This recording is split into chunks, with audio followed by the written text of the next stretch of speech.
I've always been an admirer of Jake Paul. You know, I have to admire his accomplishments. You know, growing up on Nickelodeon as an actor, a child star, and having a dream, a vision of. While watching it, I felt disgusted at Jake Paul for putting this together, knowing that Tyson was 58 years old. See, I'm a fighter myself, and I once tried coming back at 48 years old. Jake Paul has just achieved a stunning victory over Mike Tyson in a highly anticipated boxing match. However, the aftermath has taken an even more dramatic turn, with Oscar De La Hoya dropping a bombshell revelation that has sent shockwaves throughout the boxing world. You won't believe what he had to say. Make sure to stay until the end, as this revelation is completely unexpected. Commercial establishments that paid to show the fight. So Jake Paul, Mike Tyson, new record holders.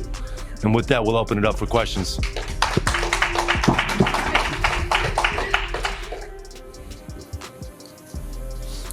Hey Jake, Andreas from ESPN.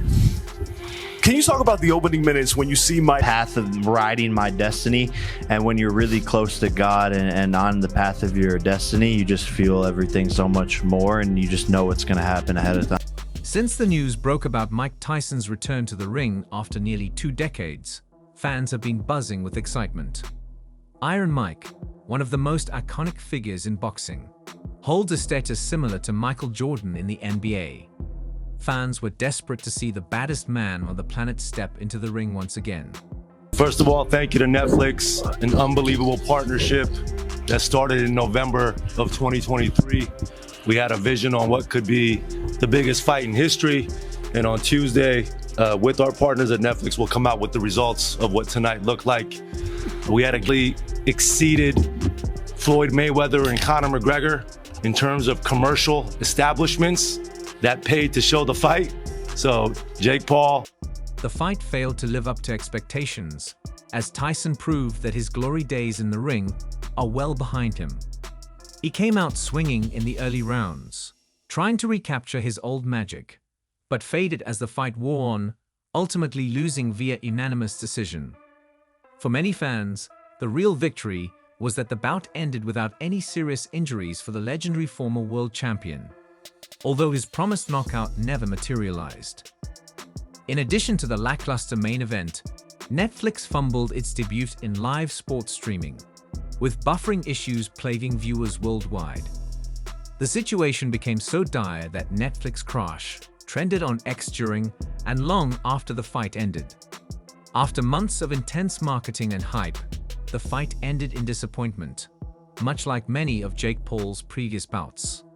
However, Oscar De La Hoya believes that the fans' disappointment may have been intentional.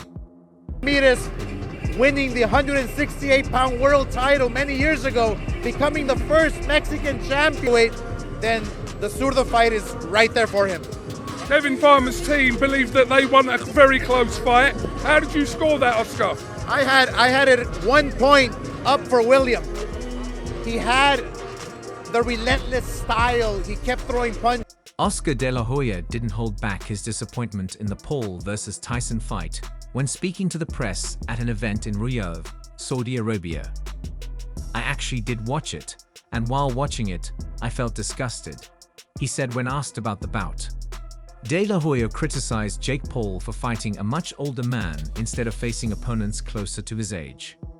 He suggested an opponent for Jake Paul, Gilberto Zurdo Ramirez, who had recently defeated Bam Smith via unanimous decision to clinch the WBO cruiserweight title.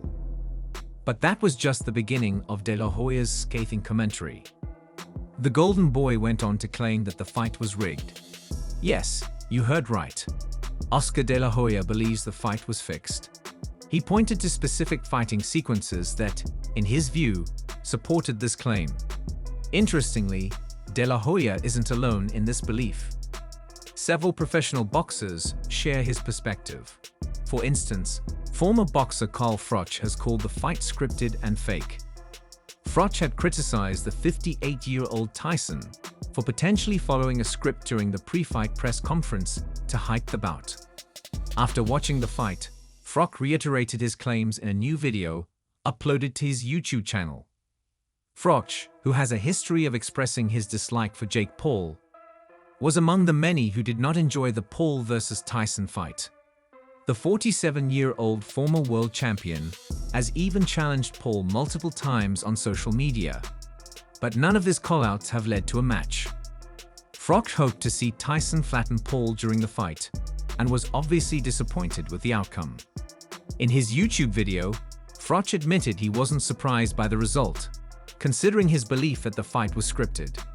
He had previously stated that he would tie one arm behind my back and finish you for good in a social media post aimed at Paul.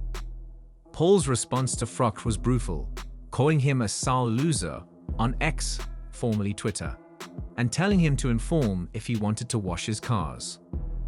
Froch is just one of many professional boxers who agree with Oscar de la Hoya. Some are even pointing fingers at Jake Paul, Netflix, and Mike Tyson for the disrespect they believe the fight has shown to the sport of boxing. Rumors have circulated that the alleged script of the fight was leaked online. Former world champion Andre Ward reacted to these rumors, stating he wasn't surprised by the fight's outcome. Eddie Hearn, a prominent boxing promoter and chief executive of Matchroom, also commented on the fight. Hearn, who had previously expressed disinterest in watching a 58-year-old fight a 27-year-old, praised the promotion and marketing of the bout. However, he dropped a bombshell, deliberate or not, by admitting he hated what he saw and knew he would hate it. One of the biggest rising stars of Mayweather Productions, Kermel Moton, who recently increased his record to 6 wins with no losses, also spoke about the alleged scripted fight. Although he wasn't at ringside, he claimed to have seen the leaked script a few minutes before the fight began. Moton tweeted, "I saw it playing out exactly as the script said."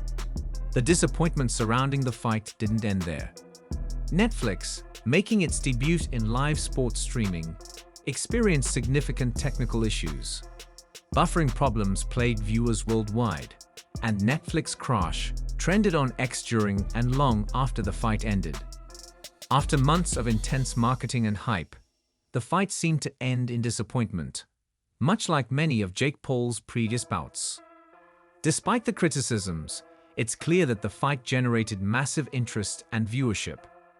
The question remains whether this spectacle was worth the cost to the sport's integrity. As De La Hoya, Froch, and others suggest, the fight may have been more about entertainment than genuine competition. This alleged scripting and the technical issues on Netflix's end left many fans feeling let down.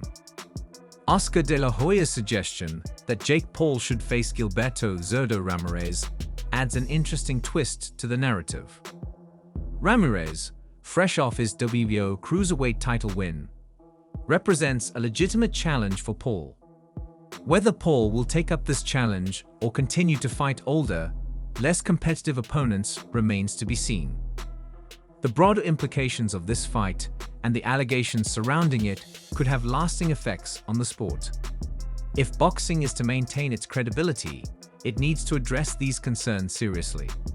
Fans want to see genuine competition, not scripted entertainment. As the dust settles on this controversial bout, the boxing community must reflect on how to preserve the sport's integrity while capitalizing on the interest generated by high-profile